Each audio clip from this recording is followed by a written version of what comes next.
اس سے پہلے جو ہماری گفتگو تھی انٹرول سے پہلے، دین کا تیسرا جو اصول ہے، اصول ثلاثہ کا، کہ اللہ کے نبی محمد صلی اللہ علیہ وسلم کو پہچاننا۔ آپ کو پہچاننے کی 5 صورتیں ہیں، 5 ضابطے اور رابطے ہیں جن کے ذریعے اچھی طرح سے آپ اپنے نبی کو پہچان سکتے ہیں۔ نمبر 1، حسب نسب کے ذریعے۔ تو ہمیں اپنے نبی کا حسب نسب یاد کرنا چاہیے۔ محمد بن عبداللہ بن عبد المطلب بن ہاشم، یہ 4 ہو گیا حسب نسب۔ ہاشم قریش خاندان کے ایک بڑے رئیس اور سردار آدمی تھے۔ قریش کون تھے؟ قریش پورے عرب کے اندر ایک معزز خاندان تھا۔ اور عرب کون ہیں؟ ابراہیم علیہ السلام کی آل و اولاد ہیں، اسماعیل علیہ السلام کی، اور اسماعیل علیہ السلام ابراہیم علیہ السلام کے فرزند اور صاحبزادے ہیں۔ تو یہ آپ کا حسب نسب ہو گیا۔ دوسری چیز جس سے اپنے نبی کو مضبوطی سے پہچانیں گے کہ آپ صلی اللہ علیہ وسلم کب پیدا ہوئے، کہاں پیدا ہوئے، آپ ہجرت آپ نے کب کیا، ہجرت کہاں کیا، مکے میں کتنے سال تھے، مدینے میں کتنے سال تھے، یہ پوری تاریخ آپ کو یاد رکھنی ہے کہ آپ صلی اللہ علیہ وسلم 12 ربیع الاول کو مکہ میں پیدا ہوئے، 570 میلادی یعنی عیسوی آپ پیدا ہوئے، اور مکے میں صبح کے وقت آپ صلی اللہ علیہ وسلم کی پیدائش ہوئی۔ پوری زندگی آپ کو 63 سال کی ملی، 63 سال پوری زندگی آپ کو ملی، 63 سال۔ اور اس کے بعد جس میں سے زندگی کا ایک بڑا حصہ آپ نے مکہ میں گزارا، 13 سال مکہ میں گزارا، 63 میں 13 سال مکہ میں گزارا آپ نے، یعنی 53 سال آپ مکے میں تھے، پیدائش سے لے کے 53 سال تک۔ 40 سال میں اللہ نے آپ کو نبی بنایا، اور اس کے بعد پھر 53 سال کے بعد یعنی نبوت کے بعد 13 سال مکے میں ٹھہرے رہے، پھر آپ نے مدینہ ہجرت کی اور مدینے میں 10 سال آپ باحیات رہے، اور اس کے بعد پھر ہجرت کے 10 سال کے بعد یعنی 11 ہجری میں آپ صلی اللہ علیہ وسلم کی وفات ہو گئی۔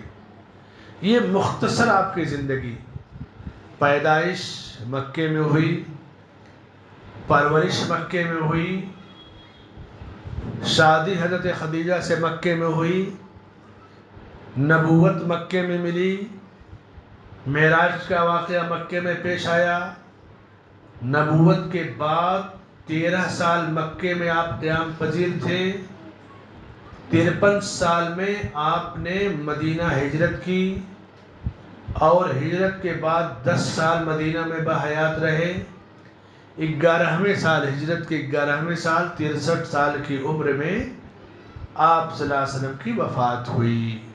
عربی کے شاعر نے اس کو بیان کیا ہے کہ وَأَتَتْ عَلَيْهِ 40 فَأَشْرَقَتْ شَمْسُ النُّبُوَّةِ مِنْهُ فِي رَمَضَانِ۔ جب آپ کی عمر 40 سال کی ہوئی تو نبوت کا سورج طلوع ہوا۔ ایک تو دن کا سورج ہوتا ہے، نبوت کا سورج رمضان کے مہینے میں طلوع ہوا۔ اللہ نے آپ کو رمضان کے مہینے میں نبی بنایا۔ تو یہ آپ کی ولادت اور آپ کی زندگی کو پہچاننا ضروری ہے۔ آپ صلی اللہ علیہ وسلم جب دنیا میں ابھی نہیں آئے تھے، یعنی مادر رحم میں تھے، وفات یعنی پیدائش سے پہلے ہی آپ کے والد عبداللہ کی وفات ہو گئی تھی۔ آپ کی والدہ آمنہ بھی آپ کی پیدائش کے چند سالوں کے بعد وفات ہو گئی۔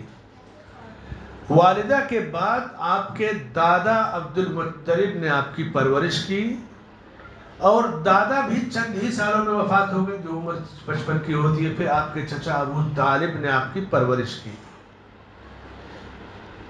زندگی میں دیکھیے دنیا میں آتے کتنی دقتیں ہیں. آنکھیں کھولیں تو والد نہیں ہیں، کچھ سالوں کے بعد والدہ نہیں ہے، پھر دادا نہیں ہیں، پھر چچا کی تربیت میں تھے آپ، اور نبوت کے کچھ سالوں کے بعد چچا کی بھی وفات ہو گئی. بوجھ کتنا بڑا تھا. رسالت اور نبوت کتنا بڑا بوجھ ہے. اللہ نے خود کہا کہ اِنَّا سَنُلْقِي عَلَيْكَ قَوْلًا ثَقِيلًا، ہم آپ پر بہت بڑا بوجھ ڈالنے والے ہیں. ہر بوجھ اٹھانا سب کے بس کی بات نہیں ہے. رسالت کے پیغام کو عام کرنا. اب آپ سوچئے کہ پورے عرب میں، بلکہ کہیں پوری دنیا میں کوئی دین اسلام پر نہیں ہے، اور پھر ان کے درمیان اسلام پھیلانا ہے. چاروں طرف بدھ کی پوجا ہو رہی ہے، جیسے آج ہر گھر پہ مندر ہے، عبادت گاہیں ہیں، دیوی دیوتا ہے. اس سے زیادہ وہاں بت پرستی تھی. ان کو توحید کی دعوت دینا ہے، یہ معمولی چیز نہیں ہے. تو آپ کی ولادت، آپ کا بچپنا، جب آپ پیدا ہوئے تو پیدائش کے بعد عرب کا ایک دستور یہ تھا. حالانکہ مکہ آج کے لحاظ سے اس زمانے میں دیہات ہی تھا، یعنی آج کے 1400 سال پہلے بہت بڑا شہر نہیں تھا، لیکن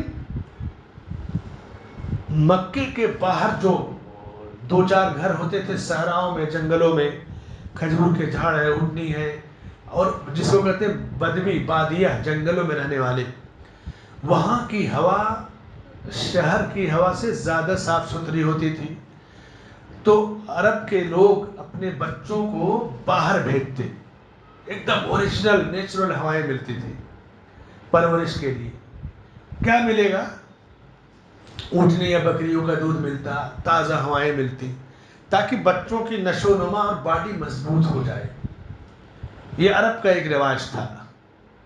اور آج بھی عربوں کی فطرت میں آپ دیکھیں کہ وہ چاہے جتنے اونچے محل میں رہیں، ہفتے میں 1 دن 2 دن وہ صحرا یا جنگلوں میں چلے جائیں گے.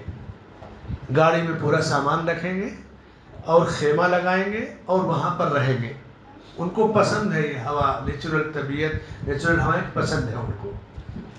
اور اس وقت سب سے بڑی نعمت عربوں کو جو ملی، پرامن حکومت، امن و امان والی حکومت. ایسا نہیں کہ آپ جنگل میں ہیں تو کوئی لوٹ مار کر چلا جائے، کوئی بھی ذرا سا بھی آنکھ دکھائے گا فوراً اس کو پولیس گرفتار کرے گی. جیسے ہمارے یہاں غنڈہ گردی کا دور ہے.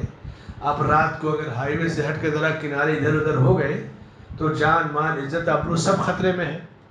لیکن عرب کے اندر اس وقت جو حکومت ہے خادم الحرمین شریفین کی، کہتے ہیں شیخ بن باز رحمۃ اللہ علیہ کہتے ہیں قرون مفضلہ کے بعد، یعنی عہد صحابہ، خلفائے راشدین، تابعین، تبع تابعین، یعنی عمر بن عبدالعزیز وغیرہ جو دور تھا، اس کے بعد امن و امان والی ایسی حکومت تاریخ میں نہیں گزری ہے.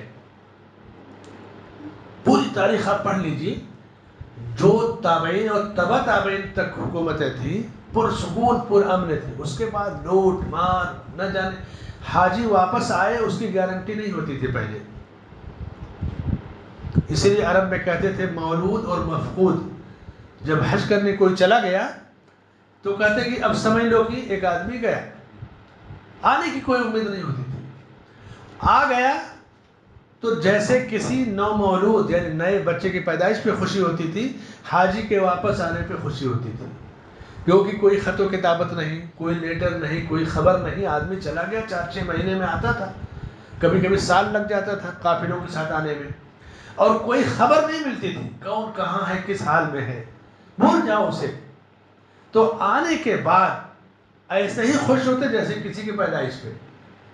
لیکن اس کے بعد جب آل سعود کی حکومت آئی اور ملک عبدالعزیز رحمۃ اللہ علیہ نے حرمین کو اپنے قبضے میں لیا، سب سے پہلا کام جو انہوں نے کیا، معمولی کام نہیں کیا ہے ملک عبدالعزیز رحمۃ اللہ علیہ نے. آل سعود سے پہلے حرم کے اندر 4 مصلے تھے، شافعی مسلح، حنفی مسلح، مالکی اور حنبلی. پرانی تصویریں آپ دیکھیے کہ اگر شافعی امام نماز پڑھا تو باقی تینوں کھڑے ہیں کہ ہماری جماعت ابھی نہیں ہو رہی ہے. حنفی پڑھا رہا ہے تو تینوں کھڑے ہیں. اور 4 مصلے حرم میں قائم ہو گئے تھے، یعنی امت 4 حصوں میں تقسیم کر دی گئی تھی. یعنی اتنی بڑی مصیبت تھی دنیا کی. اب دنیا فرقہ پرستی میں پڑے ہوئی تھی. جو ترک تھے، دوسرے جو لوگ تھے، یہ چیزیں ان کے زمانے کی ہیں. امن و امان نام کی کوئی چیز نہیں تھی. کرامتہ کا جو فتنہ آیا کہ یہ کچھ عراق اور پھر یہ بحرین کے شیعہ رافضی وغیرہ کی زمزم چورا کر لے کے چلے، وہ حجر اسود چورا کر لے کے چلے گئے تھے. کئی سال تک بغیر حجر اسود کے طواف ہوتا تھا.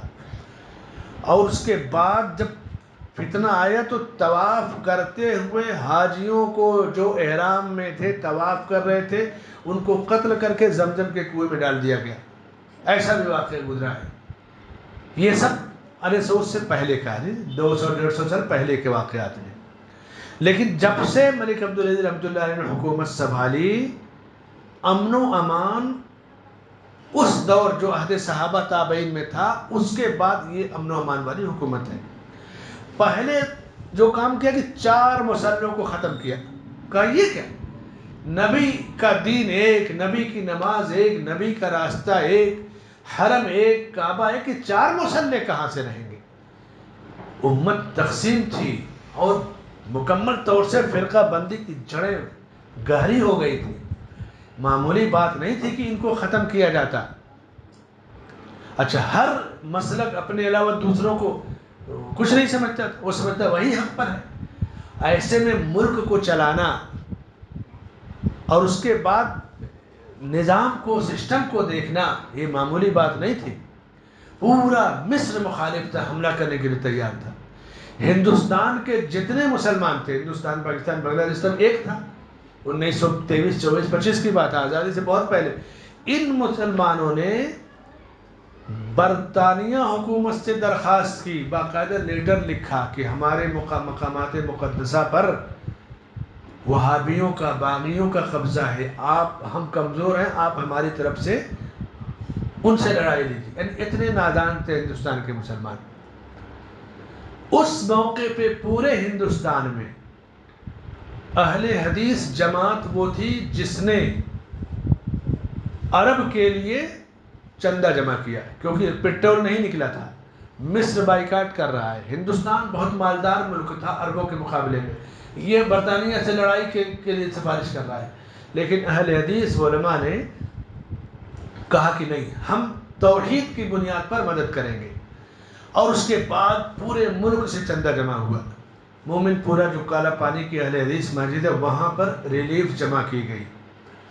اور اس کے بعد پورے ملک سے جتنا بھی چندہ ہوا، 8,000، 10,000، 20,000، جو بھی، حاتم جماعت تھے، حافظ یحییٰ کے والد حافظ حمید اللہ صاحب. حافظ یحییٰ شیخ اصغر علی امام مہدی سے پہلے جو امیر جماعت تھے، ان کے والد حافظ حمید اللہ صاحب تھے.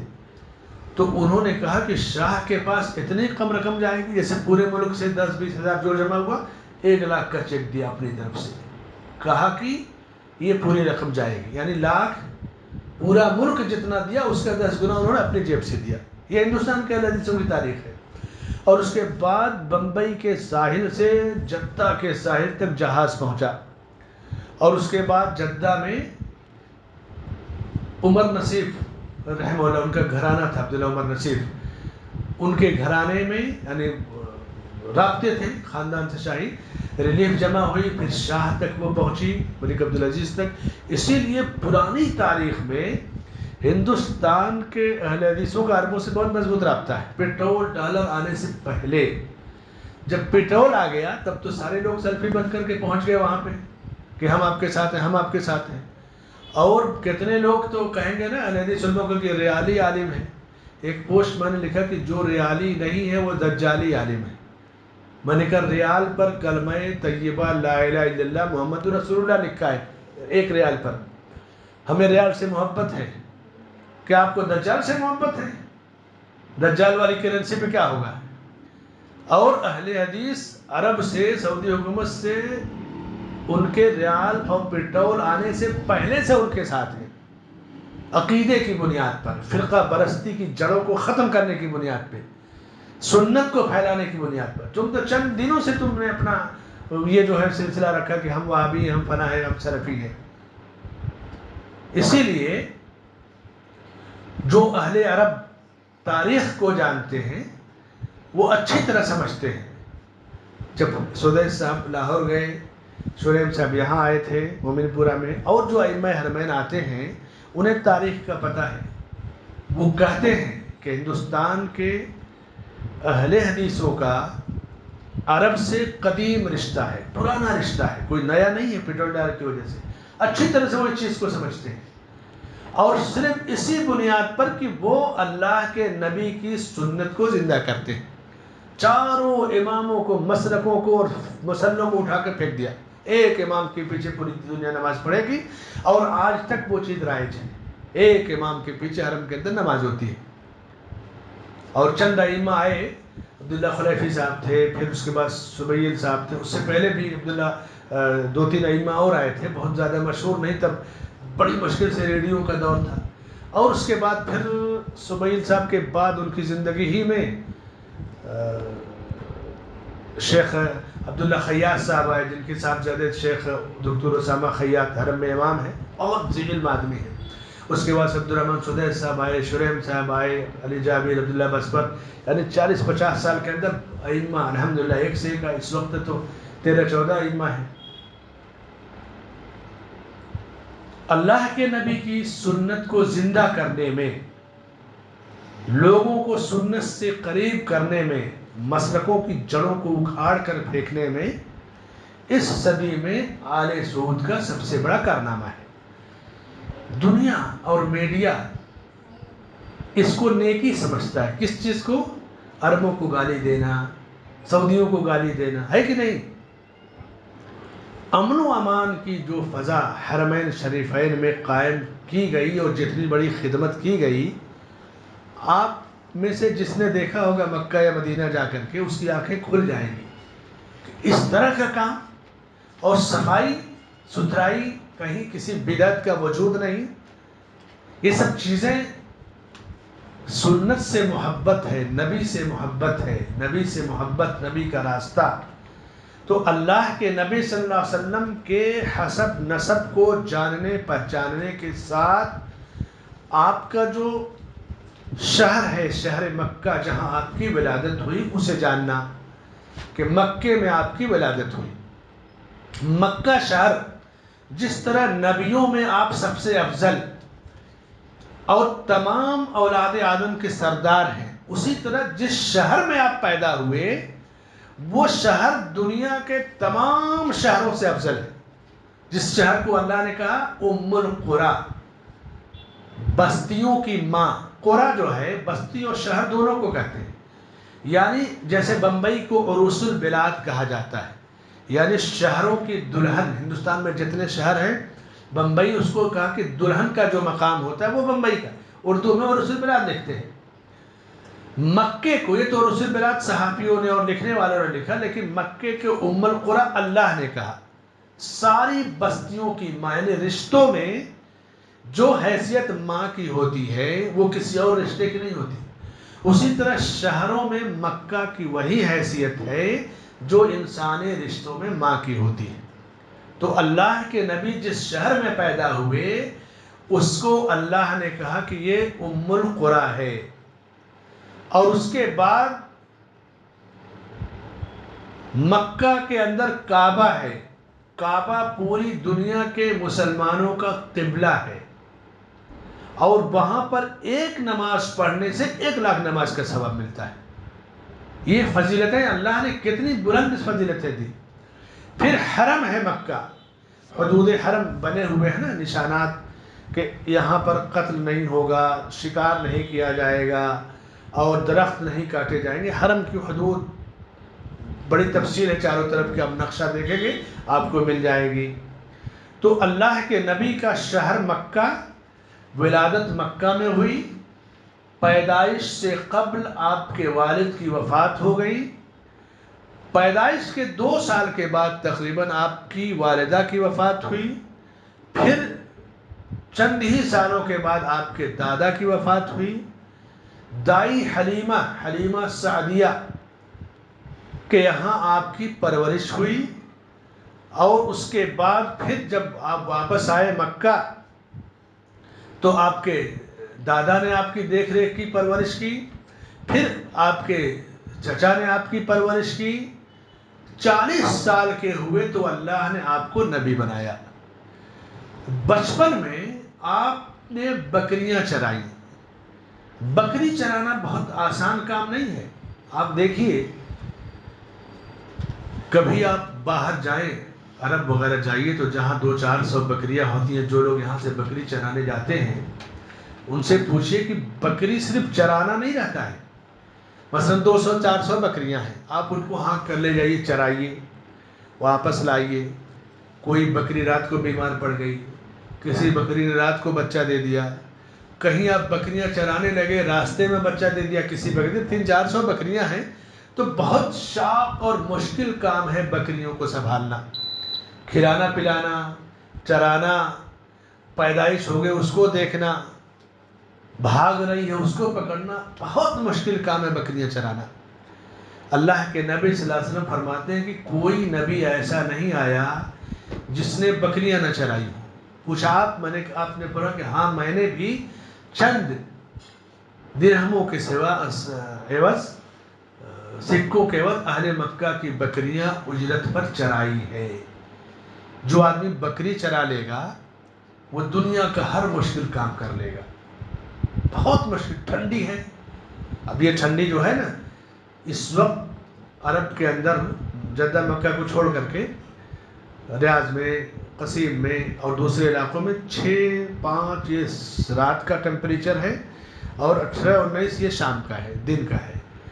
رات کو 4-5-6 ٹیمپریچر ہے، بکری نے بچہ دیا، خیمے میں سویا ہوا جو چرواہا ہے وہ آ کر اس کو دیکھے گا، کوئی بھیڑیا آ گیا آ کر اس کو دیکھے گا۔ یعنی آج بھی بکریاں چرانا مشکل کام ہے، پہلے اور مشکل کام تھا۔ آپ صلی اللہ علیہ وسلم نے بکریوں کو چرایا۔ عمر بن خطاب رضی اللہ عنہ اونٹوں کو چرایا، صحابہ کے واقعات ملتے ہیں۔ تو اونٹ کو چرانا اور خطرناک کام ہوتا ہے۔ اونٹ کے اندر اتنی طاقت ہوتی ہے کہ آدمی کا سر کچل دے، پیر سے کچل دے۔ بکری تو تھوڑا سا مسکین جانور ہے، کم از کم بکری کے ذریعے آدمی کی جان نہیں جاتی، صرف اس کی دیکھ ریکھ کرنی۔ تو آپ نے بچپن میں بکریاں چرائیں، یعنی مشقت کا بھاری کام کیا۔ اسی لیے آپ دیکھیں کہ جو لوگ زیرو سے زمین سے اٹھتے ہیں ان کی جڑیں مضبوط ہوتی ہیں۔ محنت کر کے آپ ترقی کریں گے اس میں، اور کوئی چیز بنی بنائی مل جائے اس میں، دونوں میں فرق ہے۔ اللہ نے اس امت کو جو سبق دیا کہ ہم محنت کر کے ساری ترقی حاصل کریں، دین بھی محنت سے سیکھیں، دنیا میں بھی رزق حلال ہم محنت کے ذریعے حاصل کریں۔ اور محنت کا اس سے مشکل طریقہ کیا ہوا کہ بکریاں چرانے کے ذریعے زندگی شروع ہوئی نہیں۔ اسی لیے علماء میں جو علماء مساجد سے جڑے تھے، مسجدوں کے امام وغیرہ بن کر کے اس کے بعد اوپر گئے تو ان کی جڑیں زیادہ مضبوط تھی، کیونکہ امام مسجد جب سب کو جھیل لے جائے گا، بڑی بڑی مسجدوں میں جہاں 200-400 لوگ ہیں، 200-400 فطرت اور مزاج کے لوگ ہیں، تو پھر وہ ہر بڑا کام کر لے جائے گا۔ اللہ کے نبی صلی اللہ علیہ وسلم مکے میں بکریاں چراتے تھے، اور اسی ماحول میں آپ پلے پڑھے، لیکن ایماندار، کسی کے ساتھ کوئی کبھی جھگڑا نہیں ہوا، کسی کے ساتھ کوئی اختلاف نہیں ہوا۔ پورے مکے کے لوگ دیکھتے ہیں کہ یہ نوجوان کبھی کسی غلط کام میں نہیں ہے، کسی سے جھگڑا نہیں، جوانی بے داغ۔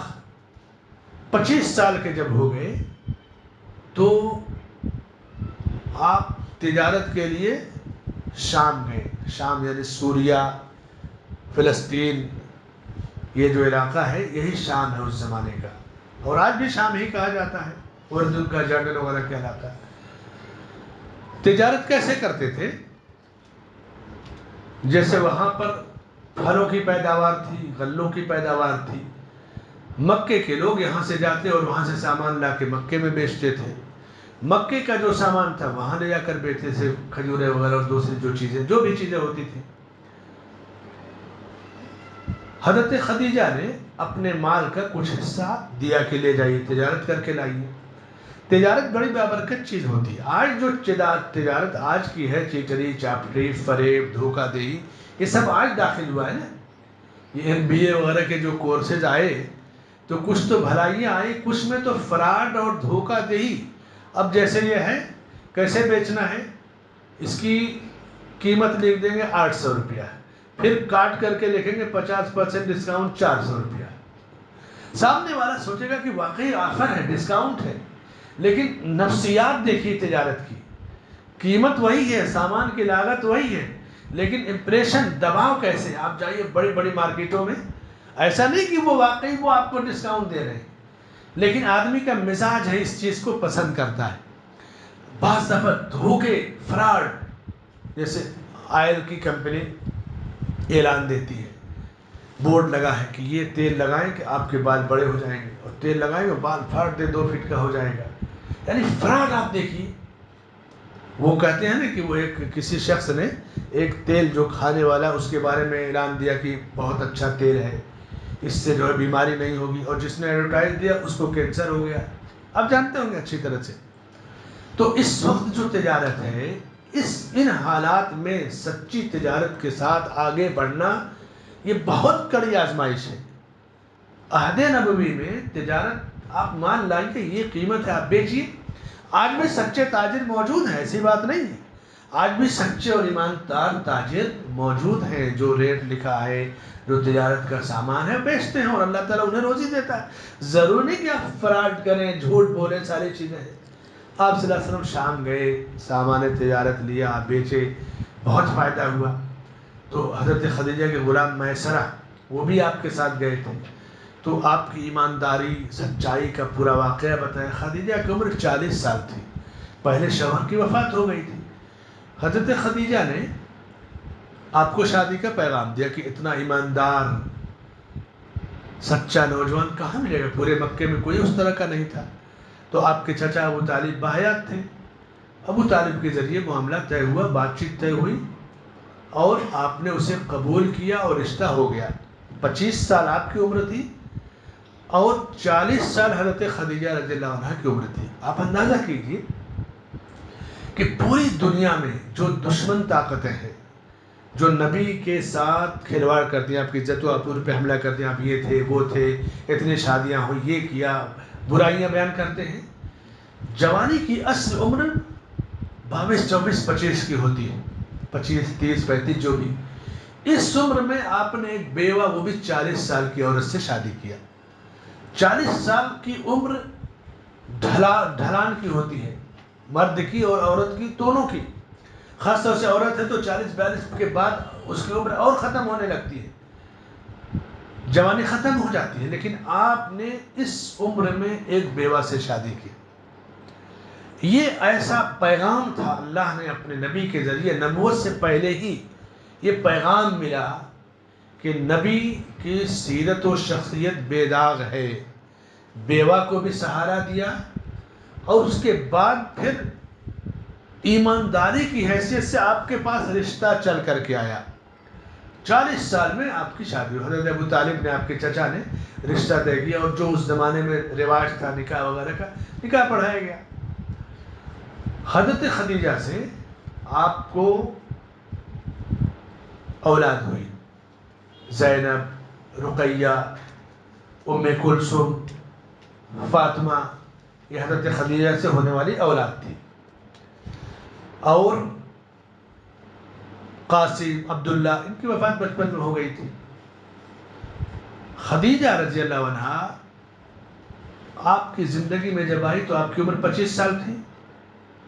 25 کے بعد 15 سال تک آپ خدیجہ کے ساتھ تھے. 40 سال میں نبوت ملی آپ کو.